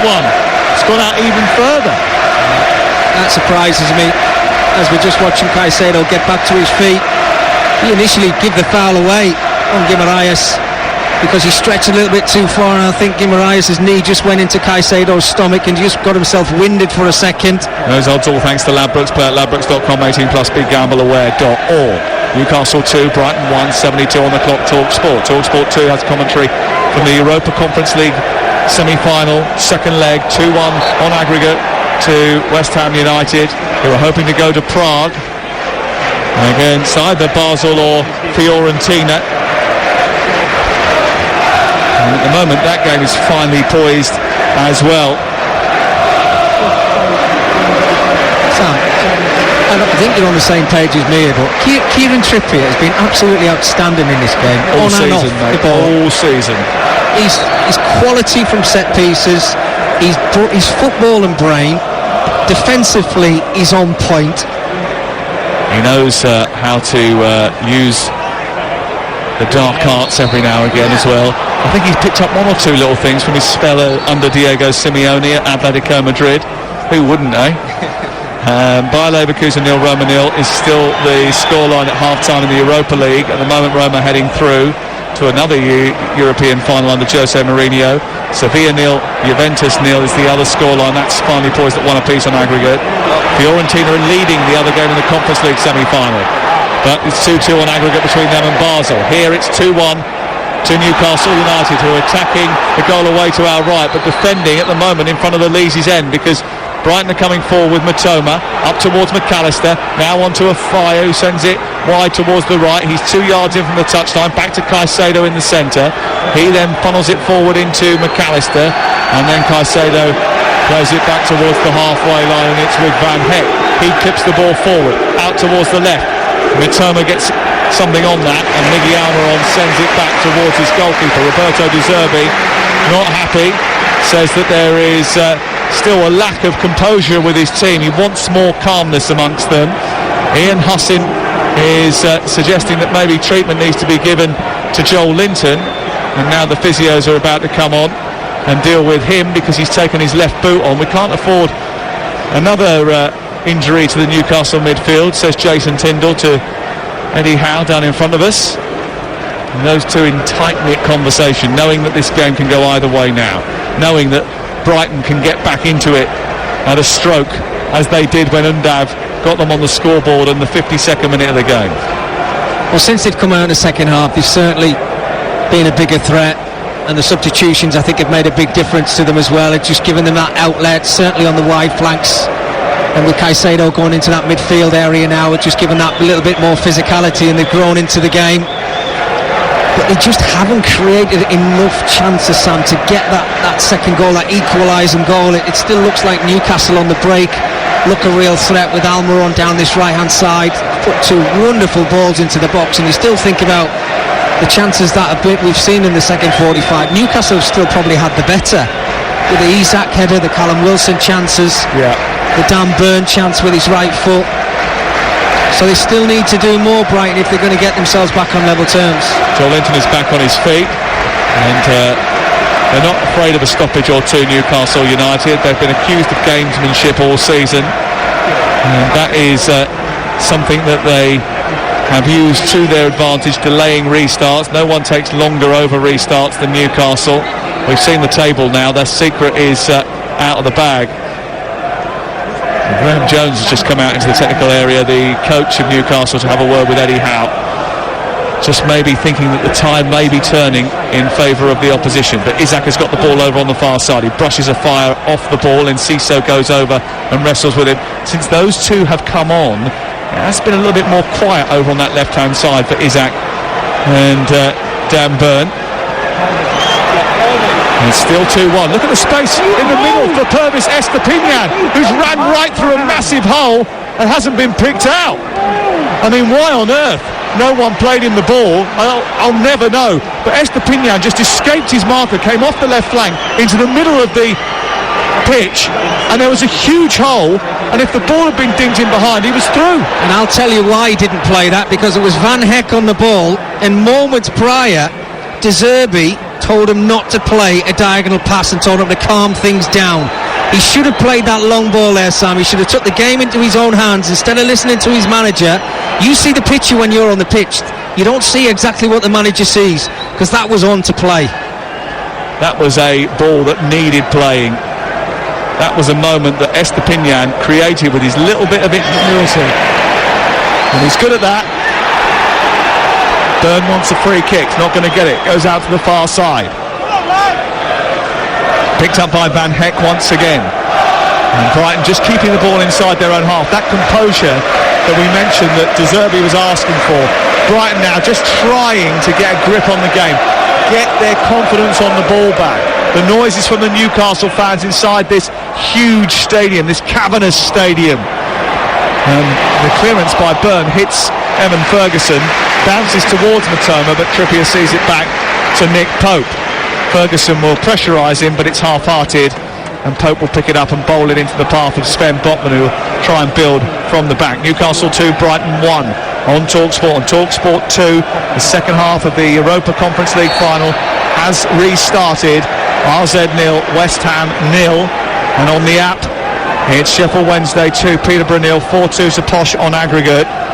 But nervy moments for them and excitable moments at Hillsborough. Hope maybe at Hillsborough for Darren Moore and his team.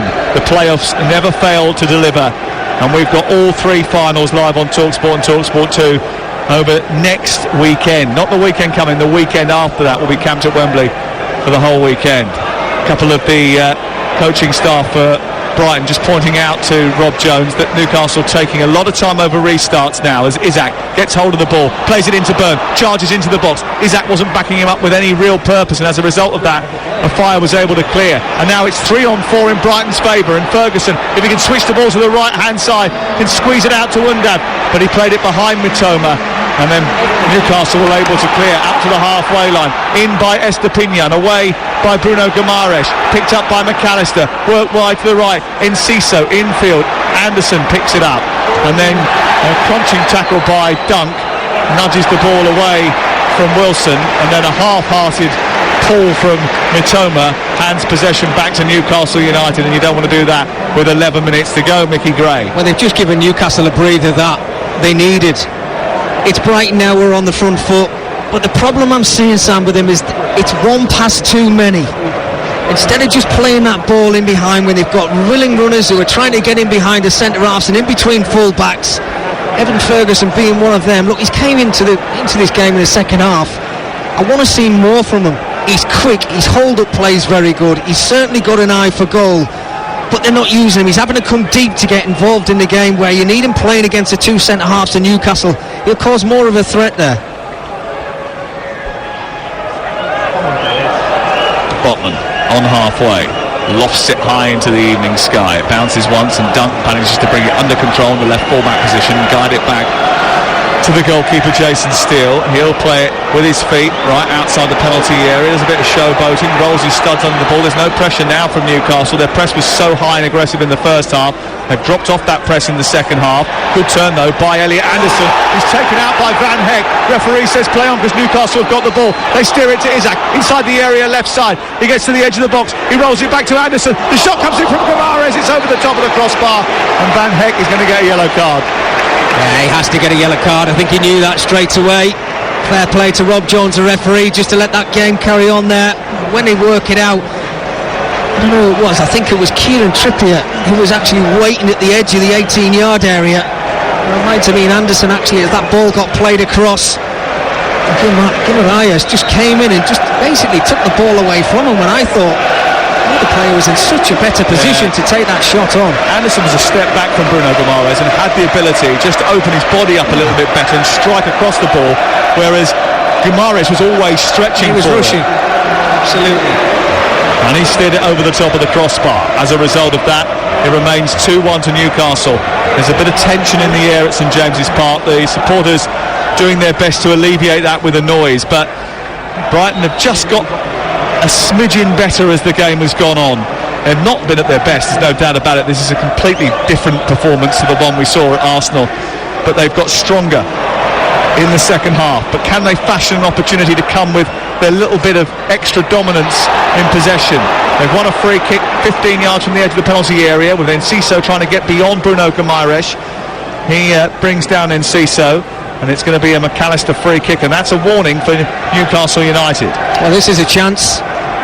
It's in a position where Alexis McAllister's going to have to whip that ball into an area with a lot of pace. He's got to try and get it above these tall centre halves of Newcastle, but if you've got the right quality, well, they've just played it wide. And then it's a poor ball into Enciso, who then tries to take on Isak, and then he dislodges the ball from Enciso's feet, gives it to Almiron. He's then fouled by Enciso, and what a waste of a free kick that was from Brighton and Hove Albion. 10 yards outside, 15 yards outside the box. They had the ball and then decided to give it straight back almost. Almiron involved with Enciso. It's a bit of a South American, in fact that's an all Paraguayan clash, aren't they, compatriots? Almiron and Enciso. Almiron, who would be the senior of the two. Enciso, who's only 19 years of age. Almiron, 10 years his senior, is being told by Kieran Trippier in no uncertain terms. He's dragged him away, patted him on the head and said, now shut up and get away from the situation. Well, I mean, I don't think it really took too much to separate those two, did it? Let's be honest with you, but Almiron just a little bit frustrated. You can see him coming over basically in front of where we are right now doing this commentary from, but it's silly because the game doesn't need that. Enciso just to put his left hand in the face of Almiron. They'll make up on international duty, I think. Sure they will. Both have been, well, obviously Almiron's been capped a number of times, but I think he's got 9 caps already, hasn't he, Enciso, at the age of 19. Unbelievable. Ball is on the edge of the penalty area at the other end. Now, Almiron was being held there by Estupiñán. He's turned and run at him, and the Ecuadorian has got in front of him this time and taken the ball towards the left full-back position. Almiron's going to try and stand his ground here. It's played away. Trippier on the press, but Undab has won it with his body and then clipped it into the air. Not a good idea to do against Enciso when Dan Burn is his direct opponent. But Afire has picked up the loose ball and he's running to the halfway line. He plays it infield. It's good running by him. It's switched towards the near side. Estupiñán chests it down. He's tackled by Almiron, who gives away the foul. Roberto De Zerbi wants to get it moving again. And Robert Jones is being told by the Newcastle crowd that they think that's a little bit soft. Talk about winning a good free kick for your side, because that's exactly what Estupiñán's just done for his side there. There was a little bit of contact for Almiron, but he just lost his balance, went to ground, which has given Brighton the opportunity to make, I think, their final substitution, Sam, if I'm right. This is Cameron Poupion, who is an Australian midfielder who made his debut in the League Cup against Forest Green back in August. That's his last appearance. But he's on now for the final 6 minutes of this game as Brighton throw everything at Newcastle United. Newcastle adept at game management.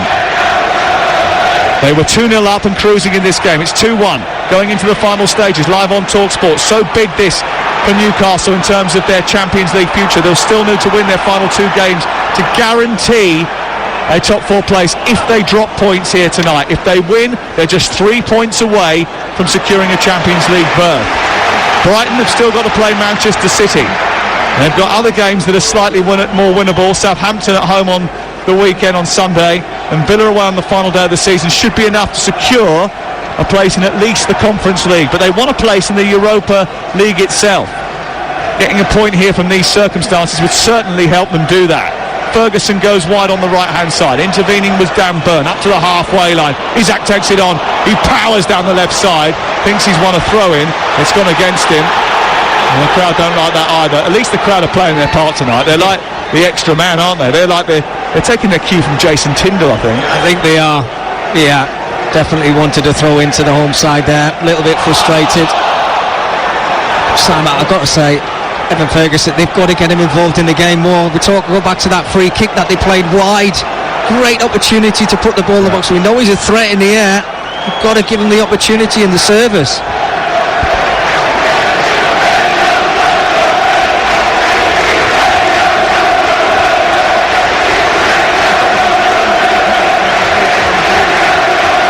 Eddie Howe's black and white army is the cry from inside the sellout St James's Park. The Gallagate roars. 4 minutes to go. There is tension. There is nerves.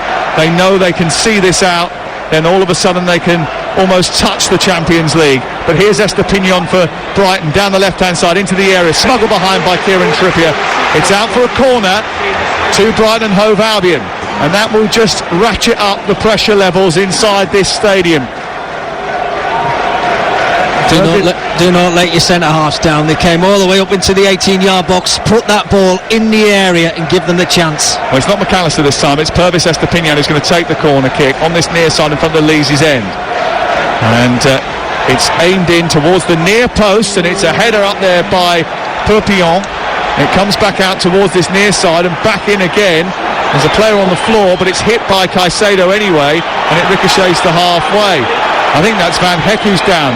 I think he's got cramp, you know. They're playing on inside the Newcastle half. Estupiñán coming forward. 87 minutes on the clock. Van Heck can hardly work. his aching, rusty limbs. He hasn't played too much football this season. Brighton, who are down to the bare bones because of the injuries, have had to use a lot of fringe players tonight. And Ciso into the box. It's caught at the near post by Pope.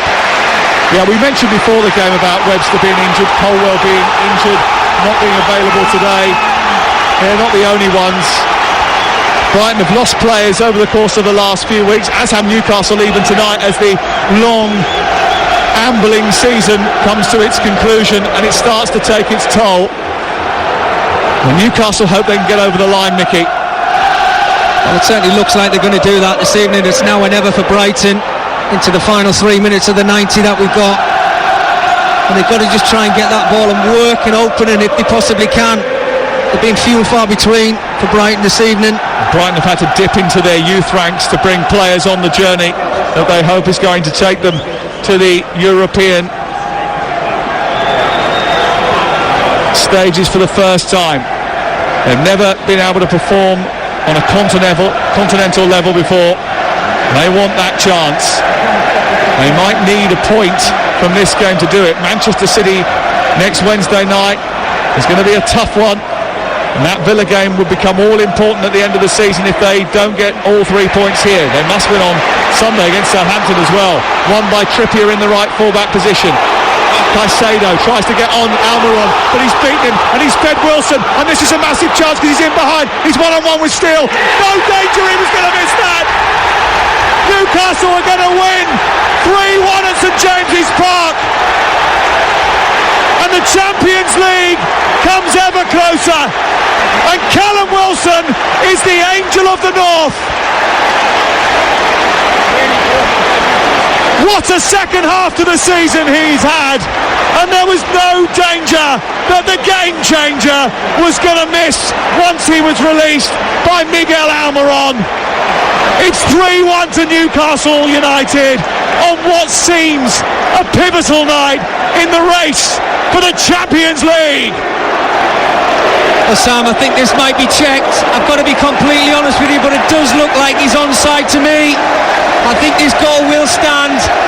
In this goal, it started in the right back position with Kieran Trippier winning the ball back for his side, playing a wonderful ball to Miguel Almiron just before halfway. It was an outstanding, amazing run. And to see that run from Callum Wilson, and it was that man who's just had Cramp Van Heck who actually plays on Callum Wilson. He tries to step up and does it too late. Will take nothing away from Callum Wilson. What a finish. 18 Premier League goals this season. Absolutely fantastic. Listen to this place. Oh, he's had some time.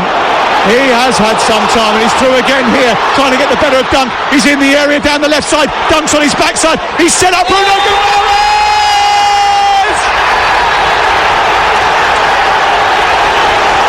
It's 4-1!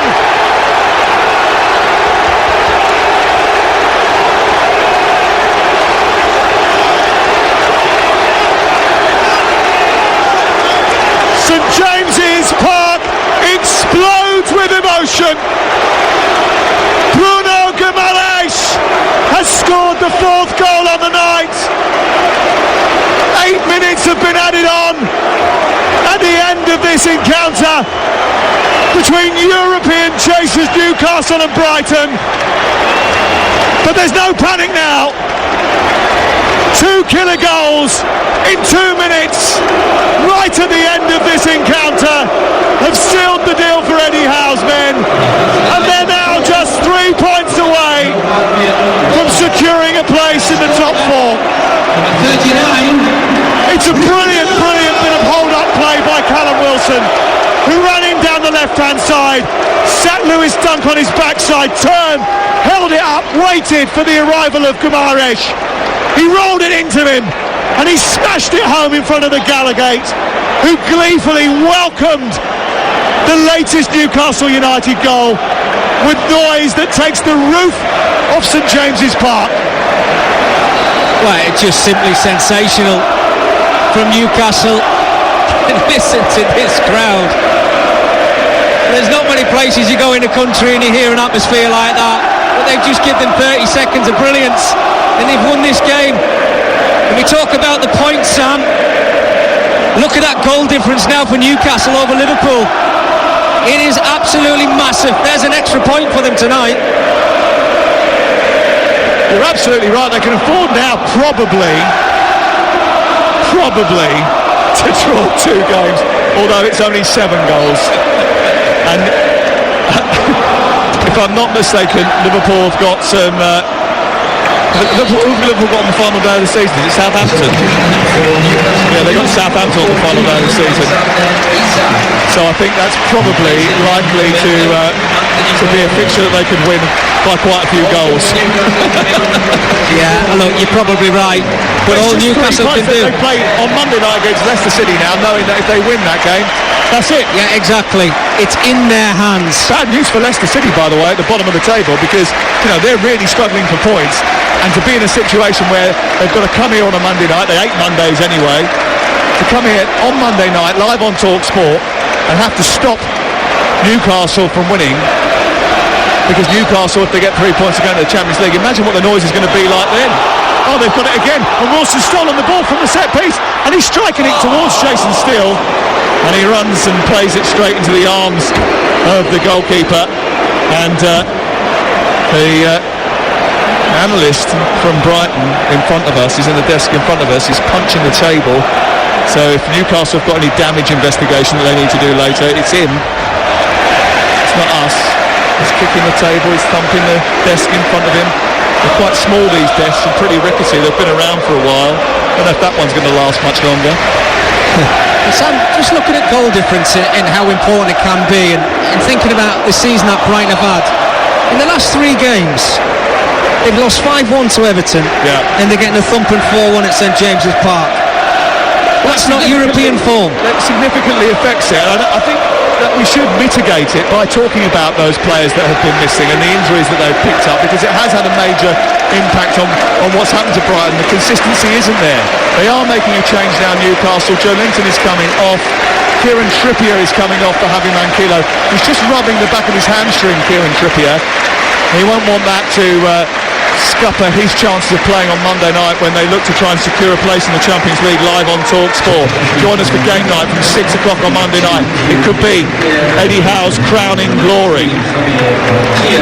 Yeah, you hope Kieran Trippier is okay. I just moments earlier I seen him come across to have a word with Jason Tinsdale and Eddie Howe, just to say, look, I'm feeling my hamstring a little bit. If we're going to win this game, take me off as precaution. Eddie Howe, who's still stony-faced inside the 18-yard box, has brought on Anthony Gordon as well, who's chasing away to our right-hand side, into the air by Guimaraes. How many minutes have we played now? We played 6 of the added 8 minutes, and there's still a couple still to go. Rob Jones is looking at his watch and not necessarily sure that he's going to be merciful to Brighton and Hove Albion. Brighton, who were, I think, really outplayed in the first half. Second half was a lot more even, and there was tension in the air, but ultimately 4-1 probably gives you a fairer reflection of how the first half went, really, because they were so far on top. They smothered them with a high aggressive press. They didn't take all their chances. Miggy Almiron missed a chance in the second half. Isaac and Wilson did miss chances before taking them right at the very end, and those goals from Wilson and Guimaraes have given Newcastle the added comfort. Here is Fabian Schär from the right fullback position clearing. It takes a deflection, goes out. It's going to be a Newcastle throw, and they'll waste more precious time, Mickey Gray. But I also have to add to that, Sam, and I said a little bit earlier, I think the better chances have come from the home side. It looks convincing now, but at the time we were saying Brighton were growing into the game, but apart from the goal, there hasn't really been that threat in behind to maybe get themselves back on level terms. It was always Newcastle who still looked a threat, albeit their tempo had died a little bit in the second half, but they just kept some energy in the tank. Those 2 goals. Basel have gone level in the second leg of the Europa Conference League semi-final. They lead 3-2 on aggregate. They will be the prospective opponents for West Ham, who are still drawing 0-0 in their game over on Talksport 2. We'll bring you the conclusion of that very shortly. Sheffield Wednesday still leading 2-0 against Peterborough on the Talksport app. here. It's 4-1 to Newcastle, and Newcastle about to be a top 16 for only the second time in 10 matches this season. Here's Saint-Maximin down the left-hand side, getting into the penalty area, guiding it back to Guimaraes, whose heavy touch doesn't allow him to get a shot away. He's now got a calf problem. He's gone down holding the back of his calf, and Brighton are coming forward with Enciso running up towards the edge of the penalty area, and Manquillo has come on as a substitute. He's trying to block him off. It goes into Evan Ferguson, back to Enciso, a chance to strike it down to the goalkeeper's right, doesn't catch it at all well, and it dribbles behind and away for a goal kick. And we've now played the 7.5 minutes of the 8 that need to be added. Guimaraes gets back to his feet, and he turns round to the Gala gate, and he orchestrates a cry of Bruno, Bruno, away to our right hand side, because now the pressure actually starts to fall not on maybe even Liverpool, but more Manchester United and their game at the weekend, which is live on Talksport 2 this Saturday afternoon. Tune into that. We've got it live. Bournemouth against Manchester United with Nigel Adderley and Perry Groves. Download our app, you can access that, or ask your smart speaker to play Talksport 2. You try and call that top 4. Well, I can tell you this: Newcastle United are one win away from securing a place in the Champions League for the first time in 20 years. It's so close now that the Toon Army can almost touch it. Only a collapse of epic proportions will stop them from fulfilling a dream. Victory over Brighton was emphatic in the end. It means that they move on to 69 points, and that any Liverpool slip on Saturday will be fatal. It's Newcastle's for the taking. They just have to reach out and grab it. What a job Eddie Howe has done. This time last year they were securing a place in the top flight. Now they are thinking about playing Real Madrid, Napoli and PSG. It's the main event for the greatest teams, and Newcastle can hear the first few bars of the Champions League theme. They've beaten Brighton by 4-1.